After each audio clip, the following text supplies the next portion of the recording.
At the location of our company in Hanover, I met another engineer. His name was Joseph. Turned out he was from East Berlin. A very likable guy. He was about my age, had been with the company about the same length of time. And he said one day, he said, "Would you be interested in going to East Berlin? That's where I was raised. That's where I went to school. I'd like to see some of my classmates." And I said, "Sure, I'd really enjoy that." So on a particular weekend, we drove to East Berlin. Well, this was 1963. It was the fall of 1963. The wall had gone up not too many years before. Another event had occurred when JFK, John Kennedy, had visited Berlin and gave his Ich bin ein Berliner speech, calling for the reunification of Germany.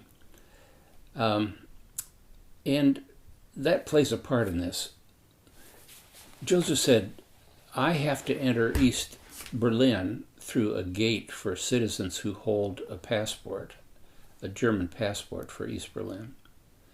But you have to go through the American gate, that's Checkpoint Charlie." And I'd heard about that on the news quite a bit. There was a lot of news about it. But I remember walking, I got out of a cab, and I walked down a street that paralleled the wall, the concrete wall that separated the two Berlins. And as I walked along the wall, it's high. I don't remember exactly how tall it was, but I'm guessing it was 16 feet, something like that. But anyway, along this wall were all these framed with glass or plastic or plexiglass coverings of pictures that were taken of people who tried to escape from East Berlin. There were pictures of people jumping out of, say, a second-story window in a building, trying to get across that wall. Now, I think we're all familiar with what that wall looked like. It was a double concrete wall with a space between. There was no man's land between the two walls. There was barbed wire in there, razor wire, dogs. There were sentry posts along the wall with East Berlin soldiers with machine guns guarding that wall. And I remember thinking, I got it. It's not that they put the wall up to keep people from coming in. They put that wall up to keep the people from leaving. But anyway, all these pictures along this wall were just horrifying. It showed people being attacked by dogs, being mowed down by machine gun fire from the communists that were in East Berlin. I'd never seen anything like it. It was shocking. In fact, I have a slight memory of feeling like, do I even want to go in there? Is it safe for me to go through this wall? Well, of course it was. Well, I went through Checkpoint Charlie. It was like a tunnel going through the walls, made of wood, if I remember. And you had to check in at the beginning of the tunnel, and then you had to check in with the East Berlin authorities at the end of the tunnel. And everything was okay. My paperwork was in order, and I walked on through. Joseph told me he would meet me at an ice cream shop that was just beyond the entrance point into East Berlin by Checkpoint Charlie. The whole city looked dead. There were hardly any trees. There was no vegetation that I remember. It just looked and felt dark. The first thing that greeted my eye was a young couple. I'm going to guess they were in their early 20s, and they were pushing a little cart with a child, an infant in it.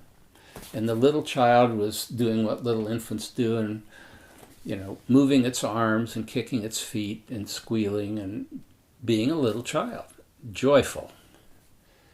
The two parents were very somber looking. They really looked sad. It was a Sunday afternoon. They were out for a walk, but they looked very sad. That's the first impression I got when I went through that wall. And it stuck with me ever since because it represented, I'm certain, the psychological impact of socialism, communism, in that form on the people of East Germany. It was very sad. Well, anyway, I walked several yards down this road, and there was the ice cream shop. I went inside. It was very colorful. They had what we would think of as the early 1900s iron ice cream chairs that you would have seen in an ice cream shop in America. They had a counter, and there were two young women behind it, and they had very attractive, colorful uniforms on that you might see in an ice cream shop. There were travel posters on the wall, Hawaii, Fiji, really neat places somebody might want to visit. Everything was upbeat. They had music. It was actually American music, pop music. It was very up to date. The waitresses were nicely dressed, and they were smiling and talking. And anyway, I thought, whoa, this is really weird, because everything else looked dead. But here in this ice cream shop was an image that was absolutely counter to what the communists had put on the people of East Germany. So I sat in the ice cream shop. Joseph showed up. We had some ice cream. Turned out it wasn't all that great. The ice cream wasn't.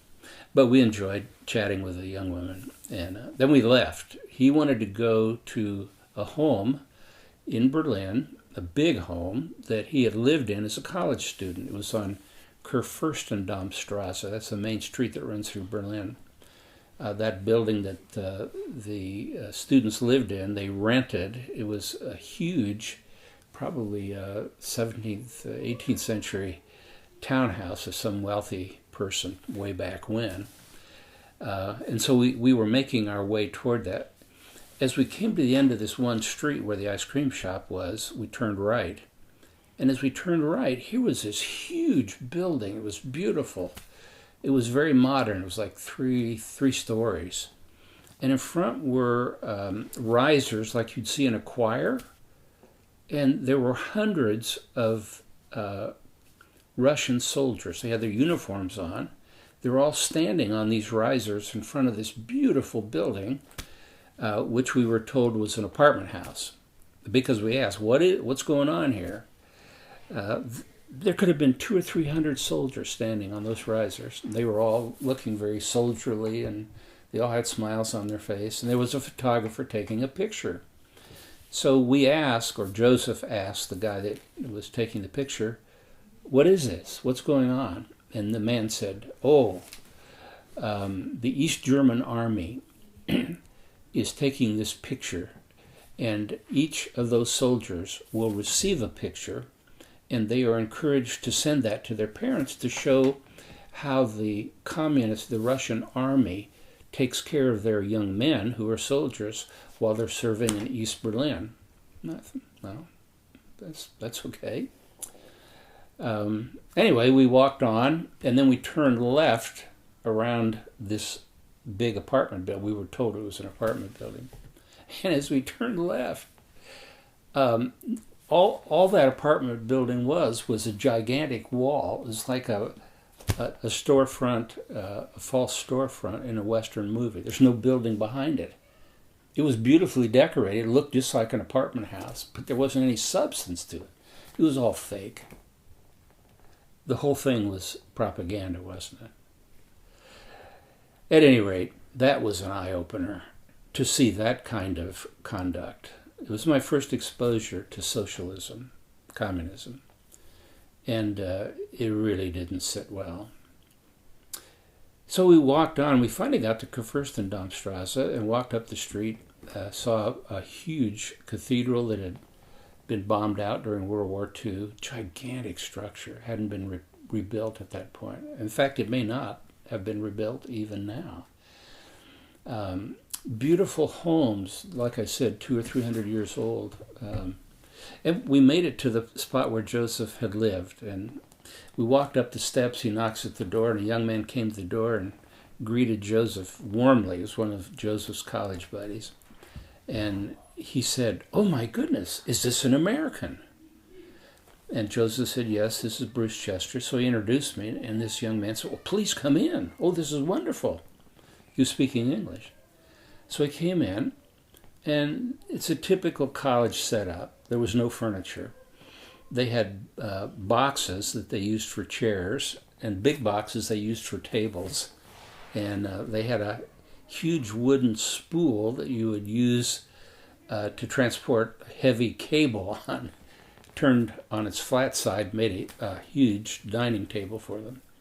Anyway, I walk in, and here were 5 or 6 guys, college students, dressed like college students. Their books are strewn on the table, and they were all extremely warm in greeting me. And the one young man said, "We are so eager to talk to you.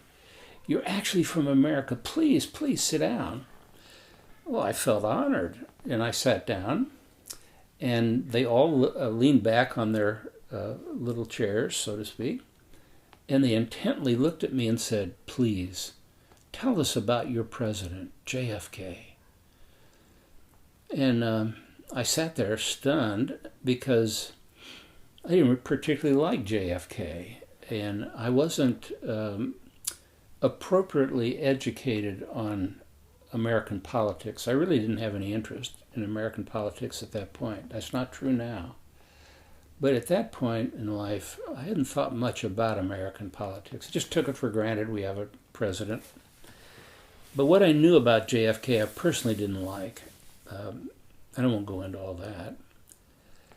But I sat there, and I really didn't know what to say. They were eager to hear something intelligent, some insights into my appreciation for my president, and so on and so forth. I didn't have good feelings about him or what he stood for, and I knew I couldn't discuss that with him.